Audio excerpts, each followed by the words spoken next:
পবিত্র মাহে রমজান উপলক্ষে নিত্য প্রয়োজনীয় পণ্যের দাম স্থিতিশীল রাখতে শিবচর উপজেলার বিভিন্ন বাজারে বিশেষ অভিযান পরিচালনা করেছে ভ্রাম্যমাণ আদালত। অভিযানে 7 জন ব্যবসায়ীকে মোট 12,000 টাকা অর্থদণ্ড প্রদান করা হয়েছে। শুক্রবার সকাল 10টা থেকে বেলা 12:30 পর্যন্ত পরিচালিত এই অভিযানের নেতৃত্ব দেন শিবচর উপজেলা সহকারী কমিশনার ও নির্বাহী ম্যাজিস্ট্রেট শাইখা সুলতানা।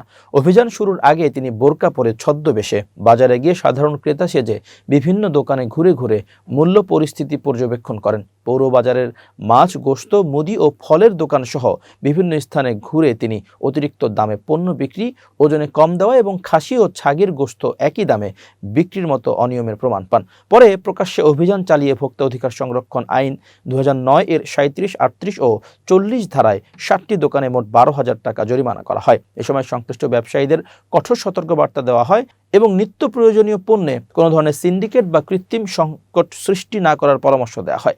অভিযানে শিবচর থানা পুলিশের একটি দল উপস্থিত ছিল। নির্বাহী ম্যাজিস্ট্রেট শাইখা সুলতানা বলেন, আমি প্রথমে ছদ্মবেশে বাজার মনিটরিং করি, পরে অভিযান পরিচালনা করি। রমজানে এক শ্রেণীর ব্যবসায়ী কৃত্রিম সংকট সৃষ্টি করে অতিরিক্ত মূল্য আদায়ের চেষ্টা করে। জনস্বার্থ রক্ষায় আমাদের এ ধরনের অভিযান অব্যাহত থাকবে। ভ্রাম্যমাণ আদালত সূত্রে জানা গেছে, রমজান মাস জুড়ে বাজার মনিটরিং কার্যক্রম আরও জোরদার করা হবে।